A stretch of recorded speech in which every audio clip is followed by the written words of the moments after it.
3 साल से लंबे समय से इंतजार कर रहे हैं कांग्रेस कार्यकर्ताओं को मुख्यमंत्री अशोक गहलोत ने राजनीतिक नियुक्तियां दी है। इस वक्त हमारे साथ मौजूद है राम सिंह राव, जिन्होंने बंसावली संरक्षण अकादमी का अध्यक्ष बनाया गया। इनसे खास बातचीत करते हैं कि किस तरह का इनका काम रहेगा और किस तरह से इनकी नियुक्ति दी गई। राम सिंह जी, आपको एक बड़ी जिम्मेदारी दी है, किस तरह का काम रहेगा? बंसावली संरक्षण का आयोग का अध्यक्ष बनाया है आपको। वंशावली एक बहुत बड़ा चुनौतीपूर्ण कार्य है।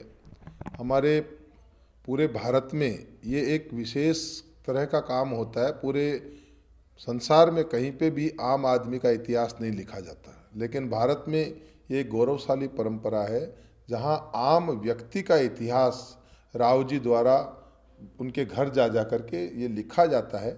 लेकिन वर्तमान में हम देख रहे हैं कि युवाओं का इसके प्रति जो आकर्षण खत्म होता जा रहा है और जो बाकी के लोग हैं वो भी इस परंपरा से अगर टूटते जा रहे हैं, तो ऐसे में ये जो हमारी परंपरा है ये कहीं लुप्त नहीं हो जाए, इसको जिंदा रखना बहुत अनिवार्य है।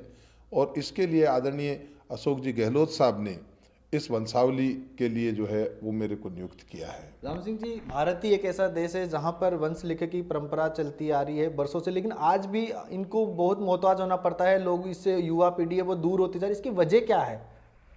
नहीं, वो अभी आधुनिकता के चलते जो है ना, हर व्यक्ति जो है वो सिर्फ नौकरी में ही जाना चाहता है। और इधर इसलिए भी आकर्षण खत्म हो गया क्योंकि सामने से जो यजमानों के द्वारा जो प्रतिफल के रूप में जितना उनको मिलता था वो वर्तमान में उतना नहीं मिल रहा है। तो ऐसे में उनका मोह भंग होना स्वाभाविक ही है। तो ऐसे में युवा अगर इसकी तरफ आकर्षित हो और उसके लिए हम कोशिश करेंगे। दूसरी बात, युवाओं को कई लोग जो है इस पेशे से जुड़ते हैं, लेकिन उनके पास जानकारी का अभाव होता है, ज्ञान का अभाव होता है। उन्हें पूर्ण प्रशिक्षित एक वंशावली लेखक नहीं होता।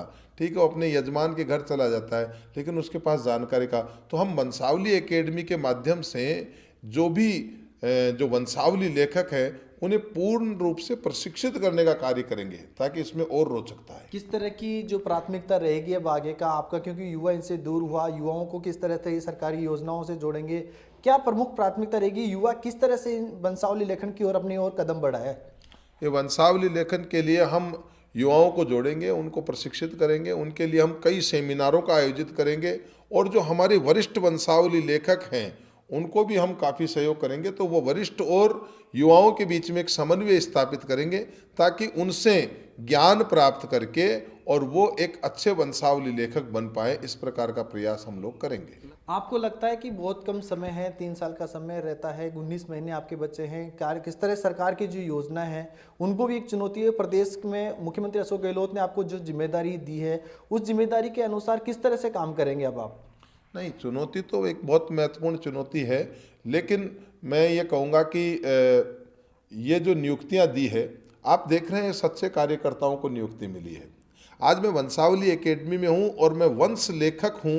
मेरा कार्य भी वंश लेखक का। एक मैं वंशावली लेखक के परिवार में जन्मता और उसके बाद में मेरा कार्य या तो मैं कोई दूसरा किसी प्रोफेशन में होता, खाली जन्म से उसको मिल जाता तो वो उसको समझ नहीं पाता। यानी मुझे बनाया गया, मैं एक वंश लेखक ही हूँ, तो मैं आप लोगों की पीड़ा को समझ सकता हूँ। एक साधारण कार्यकर्ता को जो नियुक्ति दी गई है वो आपको भी मालूम है। ये जो सामने जो लिस्ट आई है उसमें वास्तविक कार्यकर्ताओं का सम्मान आदरणीय गहलोत साहब ने किया है। और वास्तविक कार्यकर्ता के लिए कोई समय कम नहीं होता। नहीं करने वाले के लिए 5 साल भी बहुत कम है और करने वाला जो है वो 2 साल में भी बहुत कर सकता है। तो हम प्रयास करेंगे, अपनी तरफ से बेहतर देने का प्रयास करेंगे और हमें विश्वास है कि आदरणीय गहलोत साहब हमको अच्छा सहयोग देंगे। आपको लगता है कि अब 2023 का जो रिपीट की सरकार है वो भी एक चुनौती है क्या? वो भी लक्ष्य है कि 2023 में जो चुनाव होंगे उसमें कांग्रेस की सरकार दोबारा प्रदेश में बने? नहीं, चुनौती तो है ही, चुनौती तो माननी चाहिए, लेकिन हम चुनौती को स्वीकार करते हैं और हमें आशा है कि चुनौती में हम विजय होंगे। आदरणीय जननायक अशोक गहलोत जी ने जो काम किया है, किसी वर्ग के लिए कुछ भी ऐसा, आप देखिए हमारी 3 साल की उपलब्धियों के, हमने आपके पास भी, मैंने आपको अभी बुकलेट दी है, उसमें आप देखिए किसी वर्ग के लिए कोई कमी नहीं छोड़ी है। तो ऐसे में हमारी सरकार पुनः वापस रिपीट होगी, ऐसी हमारी पूर्ण संभावनाएं हैं और हम जीतेंगे। राजस्थान के अंदर दूसरी बार अशोक गहलोत सरकार आ रही है। तो ये है राम सिंह राव जिन्होंने कहा कि 2023 में राजस्थान में फिर से कांग्रेस की सरकार बने। इसके साथ ही मुख्यमंत्री अशोक गहलोत जी ने जो विश्वास जताया इनके ऊपर, उस समाज की जो पीड़ा थी कोरोना काल में हो या वंशावली लेखन से जो युवा दूर हो रहे, उन सबको दूर करने के साथ ही ये समाज में मुख्यमंत्री अशोक गहलोत की जो जनकल्याण उनको पहुंचाने का प्रयास करेंगे।